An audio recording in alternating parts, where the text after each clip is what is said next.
What's up everyone? Welcome back again to my YouTube channel. Ngayon pag-usapan natin kung ano yung naging habit ko nung ako ay nagsisimula magnegosyo. That time, pinagsasabay ko po yung financial advisor, tapos yung pagiging businessman ko. At the same time, nag-aaral po ako ng grade 11, grade 12 that time.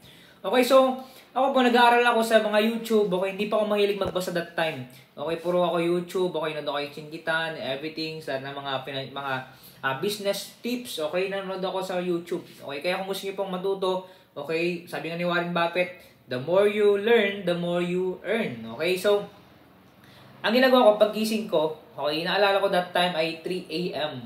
Okay, pupunta ako doon sa Sky Plaza, which is kasi malapit lang doon yung may bundok kasi doon sa Tibidad.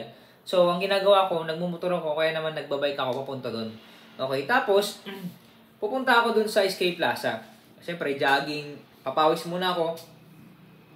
As ang ginagawa ko, doon na rin ako nag-meditate. Okay? Kasi nga, tayo ay iniwala sa principle ng Bible, doon sa Joshua 8:1 na meditate day and night. Okay? Mag-meditate ka ng umaga, tapos sa gabi. So, pagdating ko sa pinakataas ng bundok, okay, ang ginagawa ko doon ay nagpipray muna ako.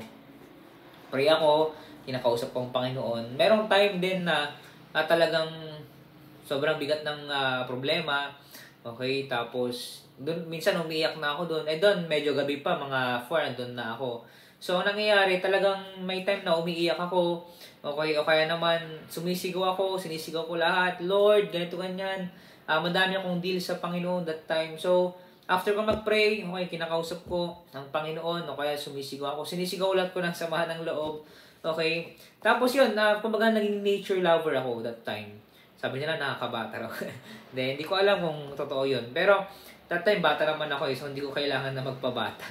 Siguro ngayon kailangan magpabata kasi yan, parang mukha akong matanda. Okay? Pero hindi na problema yun. Ang mahalaga ay pag-usapan natin ngayon. Okay? So that time, after ko mag-pray, nandun na ako. Tapos sa umaga, yun, meditate ako. Inisip ko kung ano yung mga plano ko, mga gagawin ko.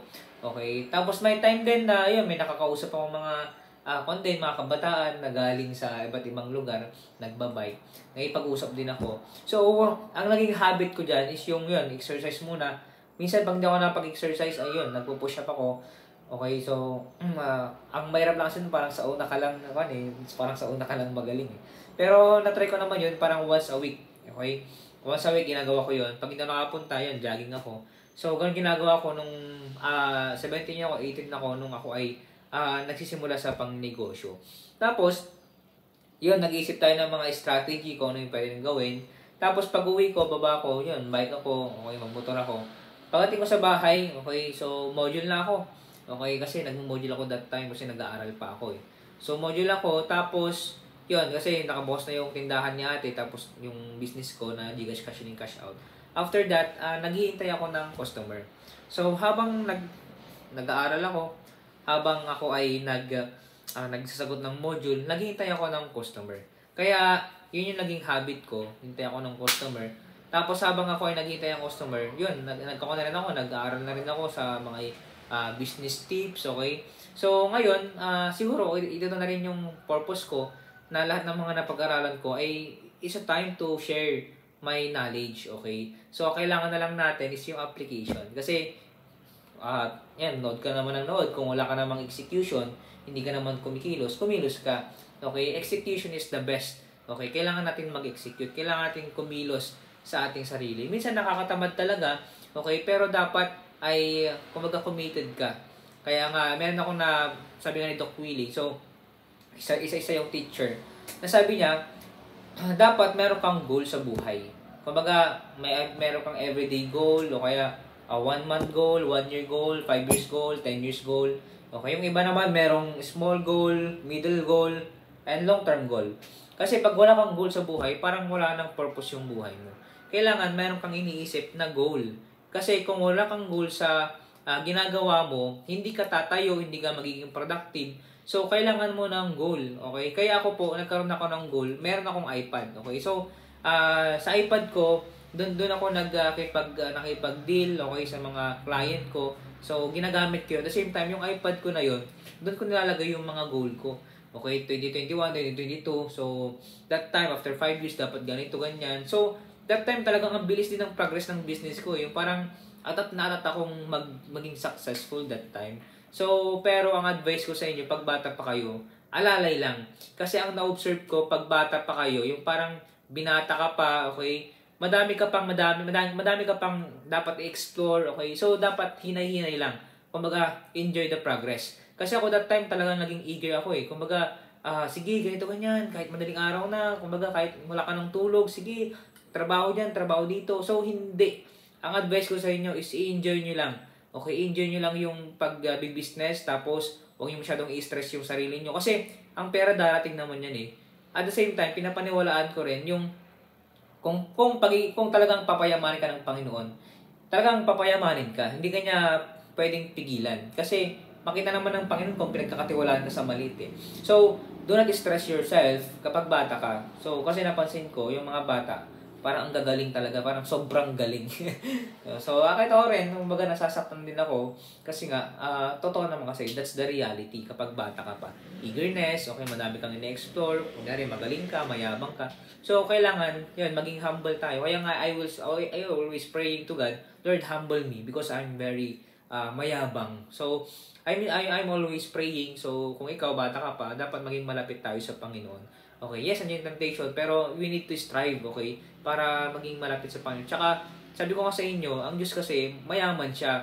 Okay, kung gusto mo maging successful, maging mayaman, everything, makatulong sa kapwa mo, madami kang target goals, makatulong, ang Diyos, papayamanin ka kung talagang papayamanin ka.